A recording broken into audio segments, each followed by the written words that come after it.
அதிகாரம் 22.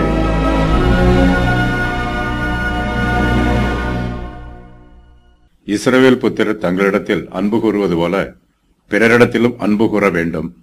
தங்களுடைய அன்பை வெளிப்படுத்தும் வண்ணமாக அவர்களுடைய காணாமல் போன மிருக ஜீவன்களை அவர்களிடத்தில் திருப்பி கொண்டு போய் கொடுக்க வேண்டும்.